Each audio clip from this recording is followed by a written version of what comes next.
ಲಕ್ಷ್ಮೀ ಬಾರಮ್ಮ ಅಂತ. ನಮಸ್ಕಾರ ಸರ್. ನಮಗೆಲ್ಲ ಸಾಧಾರಣವಾಗಿ ಇಡೀ ಭಾರತೀಯರು ಅಂತಲೇ ಅಂದ್ಕೊಳ್ಳಿ, ವಿಶೇಷವಾಗಿ ಕರ್ನಾಟಕದವರು ಅಂದ್ಕೊಳ್ಳಿ, ಈ ಮಹಾಲಕ್ಷ್ಮಿಯ ಫೋಟೋ ನೋಡಿದಾಗ ಏನು ದೇವರನ್ನು ನಾವು ಪೂಜೆ ಮಾಡ್ತೀವಿ, ಮತ್ತೊಂದು ಮಾಡ್ತೀವಿ, ಒಂದಲ್ಲ ಒಬ್ಬರು ಒಂದು ಮಾತನ್ನು ಹೇಳೇ ಇರ್ತಾರೆ, ಆ ಲಕ್ಷ್ಮಿ ಕೂಡ ಹಿಂಗೆ ಇದ್ದಾರಲ್ಲ ಅಂಥೇಳಿ. ಸಾಯಿರಾಮ್. ಎಲ್ಲರ ಆಶೀರ್ವಾದ ಅಂತಲೇ ಹೇಳಬೇಕು, ಇನ್ನೇನು ಹೇಳೋಂಗಿಲ್ಲ. ನೀವು ಬಂದಂಥ ಸಂದರ್ಭದಲ್ಲಿ ಅಂದರೆ ಶ್ರೀವಲ್ಲಿ ಸಿನಿಮಾದ ಮೂಲಕ ಬಾಲನಟಿಯಾಗಿ ಇಲ್ಲ, ಅದು ತಪ್ಪು. ಭಾಳ ಜನ ಅದು ಹೇಳ್ತಿದ್ದಾರೆ. ನಾನು ಬಾಲನಟಿಯಾಗಿ ಬಂದೇ ಇಲ್ಲ. ಓಕೆ. 68 ಸ್ಕೂಲ್ ಫೈನಲ್ ಓದ್ತಿದ್ದಾಗ ಸುಮ್ಮನೆ ನೆನೆಸ್ಕೊಂಡೆ ಏನು ಮಾಡಬೇಕು ಅಂತ ಯಾರೋ ಕೇಳಿದ್ರು. ಅಷ್ಟೊಂದು ಚೆನ್ನಾಗಿ ಓದಿದೆಯಲ್ಲ, ಸ್ಕೂಲಲ್ಲೂ ಅವಾರ್ಡ್ಸ್ ತಗೋತಾನೆ ಇದ್ದೀನಿ. ಆವಾಗ ನಿಡಂಜೇರಿ ನನ್ನ ಎಜುಕೇಷನ್ ಮಿನಿಸ್ಟರ್ ಆಗಿದ್ರು, ಬಂದು ನನಗೆ ಅವಾರ್ಡ್ಸ್ ಕೊಡ್ತಾನೆ ಇದ್ದಾರೆ. ನಾನು ಇನ್ನೊಬ್ಳು ಇಬ್ಬರು ಮಾತ್ರ ಪ್ರೈಸಸ್, ಅವಾರ್ಡ್ ಅಂದರೆ ಪ್ರೈಸಸ್ ಅವಾಗ ಮುಗಿಸ್ತಾನೆ ತಗೊಳ್ಳೋದು. ಅವ್ರು ಹಿಂಗೆ ಕೈ ಹಿಡಿದ್ಬಿಟ್ರು, ಈ ಇಬ್ಬರು ಹುಡುಗಿರೇ ಬರ್ತಾರೆ ವಾಪಸ್ಸು, ಪದೇ ಪದೇ ಇಲ್ಲೇ ಕೂತ್ಬಿಡಿ ಅಂತ ಅವ್ರು ಹೇಳಿದರು. ಅಂಥ ಸಮಯದಲ್ಲೂ ನಾನು ಸಿನಿಮಾದಲ್ಲಿ ಬರಬೇಕು ಅನ್ನೋ ನನಗೆ ಆ ಉದ್ವೇಗ, ಆಲೋಚನೆನೇ ಇರಲಿಲ್ಲ. ತಂದೆ ತಾಯಿ ಇಲ್ಲಿದ್ರೂ ಇನ್ನೊಂದೇನೆಂದರೆ, ನಾವೆಲ್ಲ ಚಿಕ್ಕ ವಯಸ್ಸಿನಲ್ಲಿ ಸಿನಿಮಾ ನೋಡಿದವರಲ್ಲ. ಆವಾಗ ಸಿನಿಮಾ ನೋಡೋದು ಟ್ಯಾಬು ಅಲ್ವಾ, ಕರ್ಕೊಂಡೇ ಹೋಗೋದಿಲ್ಲ. ಮಕ್ಕಳ ಸಿನಿಮಾ ಬಂದರೆ ಚಿಲ್ಡ್ರನ್ಸ್ ಥಿಯೇಟ್ರ್ ಅಂತ ಒಂದಿತ್ತು, ಅಲ್ಲಿ ಕರ್ಕೊಂಡು ಹೋಗ್ತಾರೆ, ನಮ್ಮನ್ನು ಕಳಿಸ್ತಾರೆ. ಬೇರೆ ಯಾವ ಸಿನಿಮಾನ ತೋರಿಸೋದಿಲ್ಲ.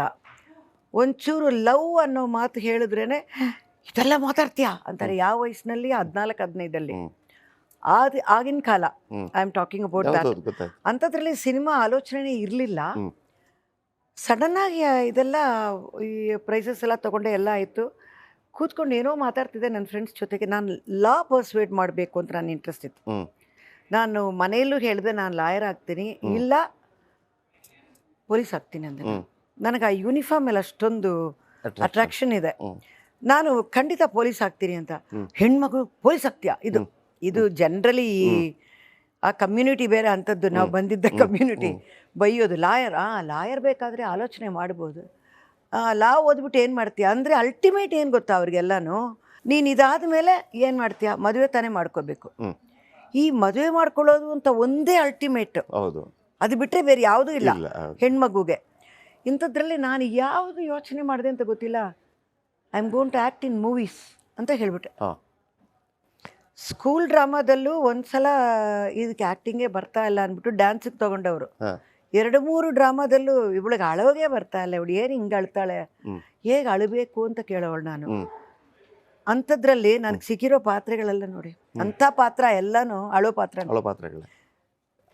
ದಟ್ ಪರ್ಟಿಕ್ಯುಲರ್ ಟೈಮಲ್ಲಿ ಆ ದೇವ್ರು ಏನು ಮಾಡಿಟ್ಟಿರ್ತಾನೋ,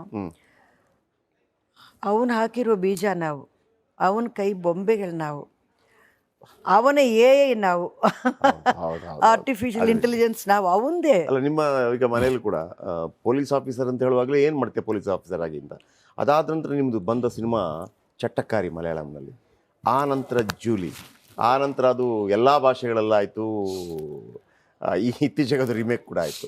ಅಂದರೆ ನಾನು ಕೇಳ್ತಿರೋಂಥ ಪ್ರಶ್ನೆ, ನೀವು ಆ ಸಂದರ್ಭದಲ್ಲಿ ಕಾಣಿಸ್ಕೊಳೋಂಥ ರೀತಿ, ಆಮೇಲೆ ಆ ಸಂದರ್ಭದಲ್ಲಿ ಮರ್ಲಿನ್ ಮನ್ರೋ ಆ ರೀತಿ ನಿಮ್ಮನ್ನು ಕಂಪೇರ್ ಮಾಡ್ತಾಯಿದ್ರು ಒಂದು, ಆಮೇಲೆ ಆ ಮನೆಯಲ್ಲಿ ಅದಕ್ಕೆ ಅವಕಾಶಗಳಿತ್ತು, ಆಮೇಲೆ ನಿಮಗೆ ಆ ಒಂದು ಅತ್ಯದ್ಭುತವಾದಂಥ ಚೆಲುವು, ಸೌಂದರ್ಯ ನಿಮ್ಮ ತಾಯಿ ಕಡೆಯಿಂದ ಬಂತ, ಅಥವಾ ನಿಮಗೆ ಅಂಥ ಬಟ್ಟೆಗಳನ್ನು ಹಾಕೋದಕ್ಕೆ ಆ ಸಂದರ್ಭದಲ್ಲಿ ಅವಕಾಶ ಇತ್ತ ಸಿನಿಮಾದಲ್ಲಿ ಕೂಡ? ಈ ಸೌಂದರ್ಯ ಅನ್ನೋದು ನಾನಂತೀನಿ ಎಲ್ಲ ಹೆಂಗಸರು ಸೌಂದರ್ಯನೇ. ಲೋಕದಲ್ಲಿ ಇರೋದಲ್ಲೇ ಅಂದ ಅಂದ್ರೇ ಹಿಂಸೆ, ಅದು ಅವರೇ ಅಂತ ಇರೋಲ್ಲ. ಅದರಲ್ಲೂ ನಮ್ಮ ತಂದೆ ಆಂಧ್ರ, ತಾಯಿ ತಮಿಳ್ನಾಡು ತಂಜಾವೂರು. ನಾನಂತೀನಿ ಇದು ಒಂದು ಹೈಬ್ರಿಡ್ ಕ್ರಾಸ್ ಬ್ರೀಡ್, ಇದು ಅದರಿಂದ ಬಂದಿರೋದು ಅಂತೀನಿ. But I represent my father a lot. ತಂದೆ ಥರನೇ ನಾನು ಜಾಸ್ತಿ, ನನ್ನ ಫೇಸು ಎಲ್ಲನೂ ತಾಯಿ ಥರನೇ ಇರಲ್ಲ. My mother is a very beautiful woman, extremely beautiful woman. ನಾನಂತೀನಿ, ಅಮ್ಮ ನೀನು beautiful but I am intelligent ಅಂತ ಗಲಾಟೆ ಮಾಡೋದು ತಾಯಿಗೆ. ನಾನು ಸುಮ್ಮನೆ ಗಲಾಟೆ ಮಾಡ್ಕೊಳ್ಳೋದು. ಈ ಆ ಸಂದರ್ಭ ಒಂಥರ, ತಂದೆ ಕಡೆ ನಾನು ಹೆಚ್ಚು ಬೆಳೆದಿಲ್ಲ, ತಾಯಿ ಕಡೆ ಬೆಳೆದಿದ್ದೆ. ನಮ್ಮ ತಾಯಿ, ಅವ್ರ ತಂದೆ, ಆ ತಾತ, ಆ ಫ್ಯಾಮಿಲಿಯಲ್ಲಿ ಬೆಳೆದಿದ್ದಾಗ ಅವರ ಐಡಿಯಾ ಏನಂದರೆ, ಹೆಣ್ಮಗು ಒಂದು BA-BSc ಏನೋ ಓದಬೇಕಷ್ಟೆ, ಆದ ತಕ್ಷಣ ಮದುವೆ ಮಾಡಿಬಿಡು.